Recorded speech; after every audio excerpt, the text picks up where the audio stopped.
کچھ تو ہوا بھی سرد تھی، کچھ تو ہوا بھی سرد تھی، کچھ تھا تیرا خیال بھی، دل کو خوشی کے ساتھ ساتھ ہوتا رہا ملال بھی۔ پروین شاکر صاحبہ کا یہ شعر ہے اور کیا ہی خوبصورت احساسات کا ذکر کیا گیا ہے۔ اس میں پروین شاکر صاحبہ کہتی ہیں کہ ٹھنڈی ہوا چل رہی تھی اور محبوب کی یاد آ رہی تھی۔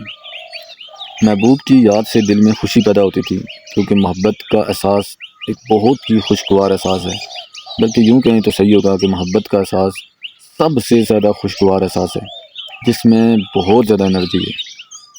اور پھر وہ کہتا ہے کہ اس کی یاد سے تو خوشی ہو رہی تھی، لیکن جو اس کی جدائی تھی وہ دل کو ملال کر رہی تھی، دل میں رنج اور غم کی کیفیت پیدا کر رہی تھی۔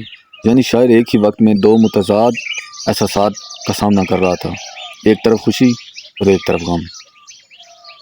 کچھ تو ہوا بھی سرد تھی، کچھ تھا تیرا خیال بھی، دل میں خوشی کے ساتھ ساتھ ہوتا رہا ملال بھی۔